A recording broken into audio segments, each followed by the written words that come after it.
What is the most important date in American history? July 4th, 1776, the date of American independence? Or April 12, 1861, the first day of the Civil War that ended slavery in America?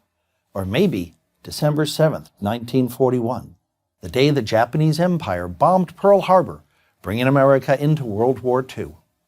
Or how about this one, July 28th, 1588? Yes, 1588, that's 30 years before Plymouth Rock and almost 20 years before Jamestown, John Smith, and Pocahontas. So why is it such an important date in American history? First, a little background. In 1588, the most powerful man in the world was the King of Spain, Philip II. Flush with gold and silver from the New World, he had no rivals save one, Queen Elizabeth of England.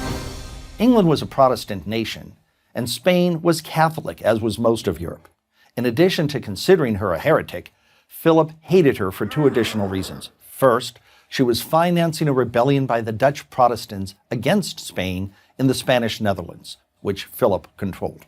And second, because she had executed her rebellious cousin, Mary, Queen of Scots. Mary, like Philip, was a Catholic monarch. Philip felt that Mary, not Elizabeth, was the rightful heir to the English throne. Philip felt that with the execution of Mary, Queen of Scots, Elizabeth had gone too far. The time had come, he decided, to discipline her and her heretic nation. He came up with an audacious plan. He would invade England.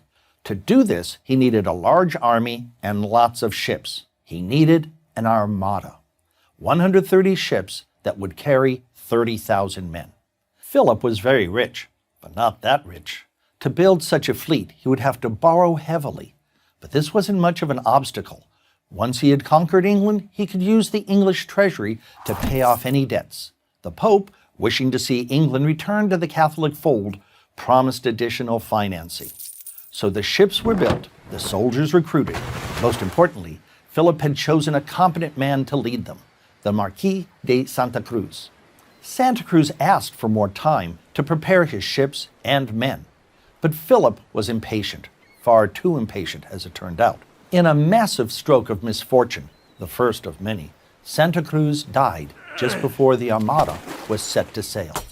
Rather than take the time to seek a new suitable replacement, Philip pushed ahead and appointed Duke Medina Sidonia to take command. There was only one problem. Sidonia was an army general. He had no naval experience. In fact, he had never been out to sea. You can't hide 130 ships and 30,000 men. The English knew the Spanish were coming, and they were ready for them. What they lacked in firepower, they made up in maneuverability, familiarity with the treacherous English Channel, and the most capable and creative sea commanders of the age, Lord High Admiral Howard, Sir John Hawkins, and Sir Francis Drake. They knew they couldn't win a shootout with the Spanish. So instead, they launched a preemptive attack on the Spanish fleet while it was still docked in the French port of Calais. Setting a number of their own ships on fire, they sailed them into the port. The Spanish cut their anchors to flee the flaming English ships. But in their panic, they only made matters worse.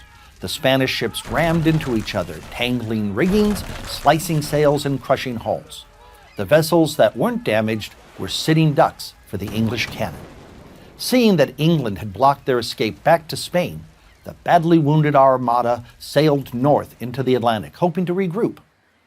But then the weather turned, and Mother Nature finished what the English had started. When it was all over, only 76 of the 130 Spanish ships returned home, and half of the 30,000 men were now at the bottom of the ocean floor. Spain never challenged England again. Spain never challenged anyone again. It was finished as a great power. So why was the defeat of the Spanish Armada so important to American history?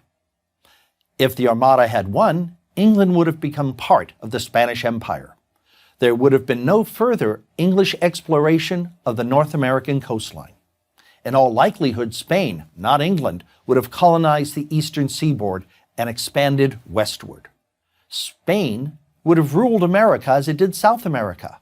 There would have been no 13 colonies, no 13 original United States. The America that we know would not exist. Without a United States of America, there would be no Declaration of Independence, no Constitution, no Bill of Rights. The whole concept of American democracy, an idea that profoundly changed human history, would be unknown. The defeat of the Spanish Armada on July 28, 1588, made America possible. I'm Richard McMillan, Professor of History at Pierce College for Prager University.